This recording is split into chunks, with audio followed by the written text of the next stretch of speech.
បើថ្ងៃនេះបងនៅតែចង់ស្ដាប់តាមសម្ដីមេម៉ាយខ្ញុំទៅដូរយកអង្គពី3តានោះខ្ញុំនឹងស្លាប់នៅចំពោះមុខបងយ៉ាងណាក៏3ឆ្នាំនេះរស់មិនរួចដែរបងស្រីទី2កំបីចង់លក់ខ្ញុំដូរជាមួយបងគ្មានប្រយោជន៍ទេមេម៉ាយវ៉ាងនិយាយថាបងស្រីទី2និងប្អូនស្រីទី5មានរូបសម្រស់ស្អាតបំផុតអាចបញ្ជូនទៅឲ្យមេភូមិហេហ្វុងធ្វើជាប្រពន្ធមេចោរបានដូរបានស្បៀងច្រើនបំផុតបងថ្លៃពួកយើងរកវិធីផ្សេងទៀតទៅពួកយើងអាចទៅជីកបន្លែព្រៃបានពួកយើងអាចទៅសុំទានបានបងថ្លៃខ្ញុំឃ្លានណាស់សូមគុំលោកពួកបងស្រីអីឆ្លោះគ្នាស្អីហ្នឹងប្រញាប់សប្បាយមែនទេបន្តប្រគំតន្ត្រីទៀតជារូបខ្ញុំទាំងអស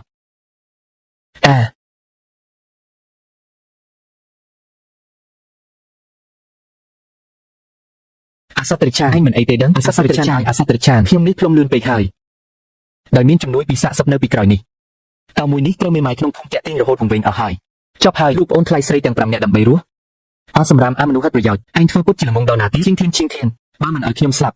់ក៏ឯងវាមកឈប់គំនិតនឹងទៅឯងឈប់ស្ដាប់តាមទៀតទៅមេម៉ាយវ៉ាងបដូរមិនបានទេអីឈុនឡានឯងដាក់កន្ត្រៃចុះសិនទៅបងមិនលក់ឯងទេមិនលក់អ្នកណាទាំងអស់មេម៉ាយវ៉ាងស្អីគេនោះចាប់ពីពេលនេះទៅបងនឹងមានគ្មានអ្វីពាក់ព័ន្ធនឹងបងថ្លៃទេបងនិយាយមែនណាបងមិនលក់បងស្រីទី2និងប្អូនស្រីទី5បងក៏មិនទៅរកមេម៉ាយវ៉ាងទៀតដែរមែនទេ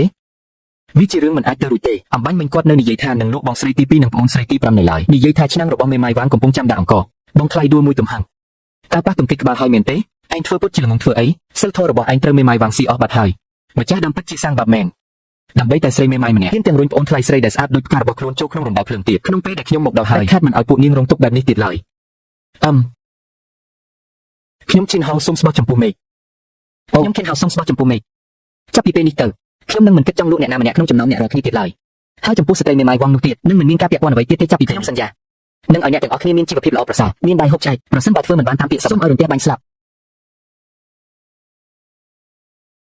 រកឃើញថាម្ចាស់ប្រព័ន្ធបានធ្វើការស្បោះយ៉ាងម៉ឺងម៉ាត់បដិញ្ញាចិត្តផ្លាស់ប្ដូរធ្វើឲ្យមនុស្ស5នាក់នៅទីនេះមានការភ្ញាក់ប្រព័ន្ធភ្ញាក់ផ្អើលត្រូវបានដំណើរការដោយជោគជ័យចប់ការដួលសម្រាប់អ្នកថ្មីត្រូវបានផ្ញើជូនរង្វាន់ជំនាញផ្នែកទម្រង់អាកាសនិងការយកវត្ថុពីចម្ងាយតម្លៃភ្ញាក់ផ្អើលបច្ចុប្បន្នគឺ50ពិន្ទុប្រព័ន្ធភ្ញាក់ផ្អើលបច្ចុប្បន្នកញ្ចក់កាដូសម្រាប់អ្នកថ្មីត្រូវបានផ្ញើរង្វាន់ផ្នែកទម្រង់អាកាសកម្រិតធំនិងការយកវត្ថុពីចម្ងាយកម្រិតធំផ្នែកទម្រង់អាកាសនិងការយកវត្ថុពីចម្ងាយតើនេះគឺជាសមត្ថភាពពិសេសដែលប្រព័ន្ធផ្ដល់ឲ្យមែនទេគ្រាន់តែគិតចង់បានអ្វីក៏បាននឹងប្រព័ន្ធតើខ្ញុំត្រូវធ្វើការងារនេះដោយរបៀបណាតើធ្វើដូចម្តេចដើម្បីទទួលបានពិន្ទុភ្ញាក់ផ្អើលម្ចាស់ប្រព័ន្ធគ្រាន់តែធ្វើរឿងដែលគួរឲ្យភ្ញាក់ផ្អើលនោះនឹងអាចសាំពិន្ទុភ្ញាក់ផ្អើលបានចំនួនមនុស្សភ្ញាក់ផ្អើលកាន់តែច្រើនកម្រិតកាន់តែខ្លាំងនោះនឹងទទួលបានពិន្ទុភ្ញាក់ផ្អើលកាន់តែច្រើនពិន្ទុភ្ញាក់ផ្អើលអាចបដូរយកអ្វីគ្រប់យ៉ាងបានមានន័យថាឲ្យតែខ្ញុំធ្វើរឿងដែលហួសចិត្តខ្លាំងធ្វើឲ្យពួកគេភ្ញាក់ផ្អើលរហូតថាមាត់មិនចិត្តនោះចង់បានអ្វីក៏បានដែរបងថ្លៃខ្ញុំឃ្លានណាស់គ្មានកម្លាំងបន្តិចសោះសូម្បីតែទឹកបបរក៏មិនចង់ផឹកដែរឥឡូវនេះសូម្បីតែបន្លែព្រៃក៏គ្មានដែរតើមានអ្វីហូបទៅថ្ងៃនេះបងនឹងនាំអ្នកទាំងអស់គ្នាហូបសាច់បងថ្លៃតើអាចមានសាច់ហូបមែនឬកុំបារម្ភបងថ្លៃនិយាយម៉ាត់ណាម៉ាត់នឹងម្ចាស់ប្រព័ន្ធបានអួតនៅចំពោះមុខសមាជិកគ្រួសារទាំង5នាក់ធ្វើឲ្យក្រុមគ្រួសារមានការភ្ញាក់ផ្អើលជាបឋមពិន្ទុ5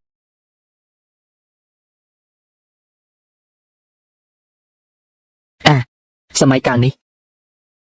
សូម្បីតែសម្បកឈើនៅលើភ្នំក៏ចិត្តអស់ដែរតើទៅរកសាច់មកពីណានោះច្បាស់ជាពាក្យកុហកបោកប្រាស់ហើយមិនមែនមេម៉ាយវ៉ាងនោះកំពុងពិភាក្សារឿងលោកពួកយើងហើយជាជាងនៅរោងចាំស្លាប់បែបនេះបើមិនដូច្នោះទេពួកយើងរត់ទៅសិតទៅតាភ្នែកយល់ដឹងនឹងការទាញយករបស់ពីចម្ងាយប្រើយ៉ាងដូចម្តេចភ្នែកយល់ដឹងអាចមើលធ្លុះរបស់របរក្នុងរង្វង់បេលីការទាញយករបស់ពីចម្ងាយអាចយករបស់ដែលមានទម្ងន់ក្រោម3ចឹងក្នុងចម្ងាយដែលមើលឃើញពិនិត្យមើលក្នុងចម្ងាយបេលីទាញយករបស់ពីចម្ងាយមើលភ្នែកយល់ដឹងរបស់ខ្ញុំនេះបើគឺវានឹងហើយហារួចរាល់ត្រឡប់ទៅវិញធ្វើឲ្យប្អូនថ្លៃស្រីភ្ញាក់ផ្អើលតែម្ដងល្មមនឹងថែមម្ហូបឲ្យពួកគេទៀតប៉ុន្តែមួយក្បាលនេះហាក់ដូចជាពេកទេដឹងមើលទៅដូចជាខ្ញុំកំណាញ់ពេកហើយ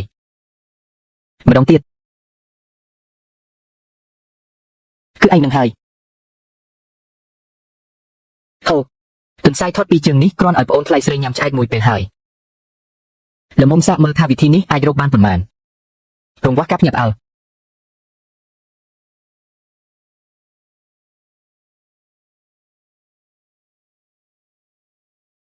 បងស្រីទី2តើបង្វិចរបស់បងណែណាខ្ញុំមិនទៅទេពួកឯងទៅចុះបើគាត់ត្រឡប់មកវិញឬវងកេងសំណងមនុស្សមកវានឹងមិនទាន់ពេលទេគឺចុះមិនបានទេបងស្រីទី2ទៅគឺទៅទាំងអស់គ្នាគឺមកពីខ្ញុំអត់ស្មារតីមើលថែពួកឯងមិនបានល្អកាលពីពុកម៉ែនិងបងស្រីធំចិត្តលាចាក់លោកខ្ញុំបានសន្យានឹងពួកគាត់ថានឹងមើលថែពួកឯងឲ្យបានល្អបើពួកឯងមានរឿងអ្វីកើតឡើងទោះខ្ញុំស្លាប់ក៏គ្មានមុខទៅជួបពួកគាត់ដែរបងស្រីទី2បងស្រីទី2បើត្រូវទៅគឺទៅជាមួយគ្នា ស្នៀតសក់នេះគឺជាការម៉ែនៅរស់ស្នៀតសក់នេះគឺជាអ្វីដែលអ្នកម៉ែបានបន្សល់ទុកឲ្យខ្ញុំកាលគាត់នៅមានជីវិតវាជារបស់តែមួយគត់ដែលមានតម្លៃនៅក្នុងគ្រួសារយើងពួកឯងយកវាទៅក្រែងលោអាចដូរបានអីហូបតាមផ្លូវបងស្រីទី2ទៅជាមួយគ្នាទៅបងស្រីទី2ប្រញាប់ទៅតើពួកឯងកំពុងធ្វើស្អីហ្នឹង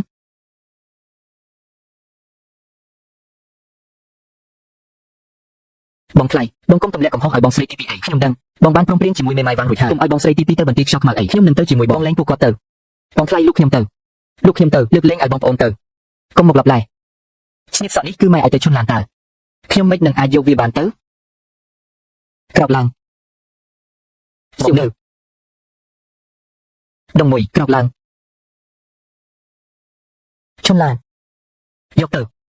ទុកវាជាអនុស្សាវរីយ៍ទៅបងថ្លៃបងថ្ងៃនេះខ្ញុំទៅរកអីឆ្ងាញ់ឲ្យពួកឯងហូបហើយតើពួកឯងច្បាស់ជាឃ្លានខ្លាំងហើយមែនទេថ្ងៃនេះយើងហូបសាច់ទន្សាយអូហើយទន្សាយវានៅរស់តើ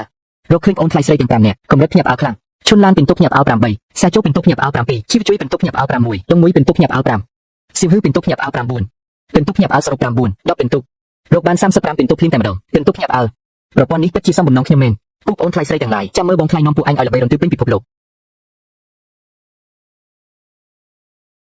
វានៅរួមមែនទេតើបងថ្លៃទី2រកបានសាច់មែនទេហ្នឹងសម័យនេះសំបីតែមើលស្មៅក៏ពិបាករកដែរតើបងទៅរកមកពីណាតើបងទៅលេងល្បែងទៀតមែនទេឬក៏ទៅខ្ជិលលុយការប្រាក់ពីមេម៉ាយវ៉ាងបងលោកខ្ញុំម្នាក់មិនទាន់អស់ចិត្តទៀតមែនទេចង់បំផ្លាញពួកគាត់ទាំងអស់គ្នាទៀតមែនទេអើយអូនយកច្រឡំលើបងហើយខ្ញុំចាប់វាបាននៅភ្នំខាងក្រោយពាក់ព័ន្ធអ្វីជាមួយមេម៉ាយវ៉ាងទេនៅភ្នំខាងក្រោយសម័យនេះសំបីតែកណ្ដុរក៏ដាច់ពុះស្លាប់អស់ដែរគ្រាន់តែដូចជាបងលើខ្លួនបងគ្មានសំបីតែឧបករណ៍ចាប់សោះតើបងទៅរកទន្សាយមកពីណាបងថ្លៃខ្ញុំសំបងយកទន្សាយនេះទៅសង្កេតវិញទៅគុំជាសម្ដីភូតភររបស់មេម៉ាយវ៉ាងទៀតអីមិនមែនទេពួកអូនយកច្រឡំមែនទេហើយស្ដាប់បងនិយាយសិនទន្សាយនេះបងចាប់បានដោយសមត្ថភាពខ្លួនឯងពិតមែនមិនបានខ្ចីលុយគេទេមិនពាក់ព័ន្ធជាមួយមេម៉ាយវ៉ាងដែរបងស្មោះទៅថ្ងៃមុខបងនឹងមិនប៉ះពាល់ល្បែងស៊ីសក៏មិនលក់ពួកអូនម្នាក់ណាទៀតដែរជាមួយមេម៉ាយវ៉ាងក៏គ្មានការពាក់ព័ន្ធអ្វីទៀតដែរពិតមែនឬបងស្រីទី2បងនេះទេបងថ្លៃថាគាត់លេងល្បែងទៀតហើយលេងលក់ពួកយើងទៀតហើយគាត់ថាគាត់លេងទៅរកមេម៉ាយវ៉ាងទៀតហើយសម្ដីនេះគាត់ធ្លាប់និយាយប្រមាណដងហើយពេលស្រវឹងតើមានលើកណាដែលយកជាការបានលើកណាក៏ដោយឲ្យតែមេម៉ាយវ៉ាងបត់ដីហើយគឺគាត់ទៅបាត់ហើយរឿងរ៉ាវវញញ៉ៃដែលម្ចាស់ខ្លួនដើមមិនសល់ទុកឲ្យពិតជាធ្វើឲ្យពិបាករស់នៅមែនមិននឹកស្មានថាជំពាក់គេវ័នទៅបែបនេះទេ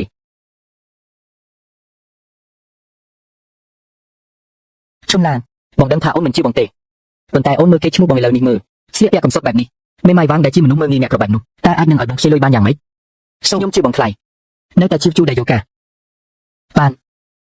ទោះបីជាមិនមែនលួចគេក៏ដោយអីចឹងល្អហើយយកទៅសុំបំណុលឲ្យហ្វុងសិនយ៉ាងណាក៏បំណុលនោះបងជំពាក់ដើម្បីយកចិត្តមេម៉ាយវ៉ាងដែរស៊ូបងថ្លៃបងស្រីទី2និយាយត្រូវហើយប្រញាប់យកទៅសុំបំណុលមេកន្ទ្រីងចៅទៅបើមិនអីចឹងទេការប្រាក់នឹងកើនឡើងជាលំដាប់តាមពិតម្ចាស់ខ្លួនដើមល្ងងខ្លៅនេះដើម្បីមេម៉ាយវ៉ាងគឺមិនធ្វើការរកស៊ីអីសោះក្នុងពេលដែលខ្ញុំមកដល់ហើយមិនអាចបណ្ដោយឲ្យគេមកធ្វើបាបរាល់ថ្ងៃទៀតទេសង្ស័យទៅ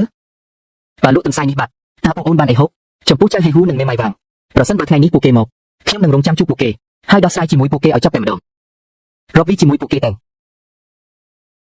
សូមអបអរសាទរម្ចាស់ប្រព័ន្ធដែលបានបង្ហាញភាពរឹងមាំនៅចំពោះមុខស្រីស្អាតទាំង5នាក់ម្ដងទៀតធ្វើឲ្យស្រីស្អាតទាំងនោះមានការភ្ញាក់ផ្អើលកើនឡើង10ពិន្ទុភ្ញាក់ផ្អើលដែលនៅសល់គឺ100ពិន្ទុអូនៅធ្មឹងធ្វើអីទៀតថ្ងៃនេះខ្ញុំនឹងបង្ហាញស្នាដៃធ្វើម្ហូបឲ្យអ្នកទាំងអស់គ្នាបានឃើញស្នាដៃដែលរៀនពីមេចុងធ្វើការពីជាតិមុនទីបំផុតមានប្រយោជន៍ហើយចាំមើលខ្ញុំនឹងធ្វើឲ្យពួកគេញ៉ាំរហូតតតែអស់ចិត្តអាហារឆ្ងាញ់ដើម្បីយកឈ្នះចិត្តអូនស្រីថ្លៃ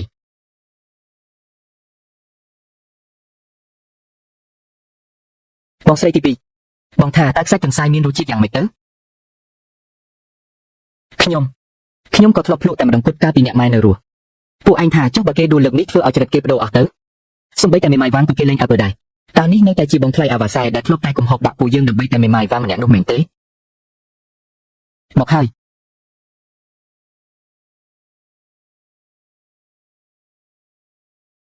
បងថ្លៃបងយកទន្សាយទាំងពីរមកតែម្ដងនឹងតើវាហាក់ដូចជាខ្ជិះពេកទេនេះទៅតែចាប់ផ្ដើមប៉ុណ្ណោះខ្ញុំប្រាប់អ្នកទាំងអស់គ្នាឲ្យតែមានបងថ្លៃនៅទីនេះការបានញ៉ាំសាច់រាល់ពេលគឺជារឿងធម្មតាបំផុតពួកឯងត្រូវមើលឲ្យវែងឆ្ងាយបន្តិចជីវភាពរបស់យើងនឹងកាន់តែល្អប្រសើរឡើងជាមិនខានល្អជាងមេម៉ាយវ៉ាងនោះរាប់រយរាប់ពាន់ដងមកនេះសៀវហឺប្រញាប់ភ្លក់មើលទៅ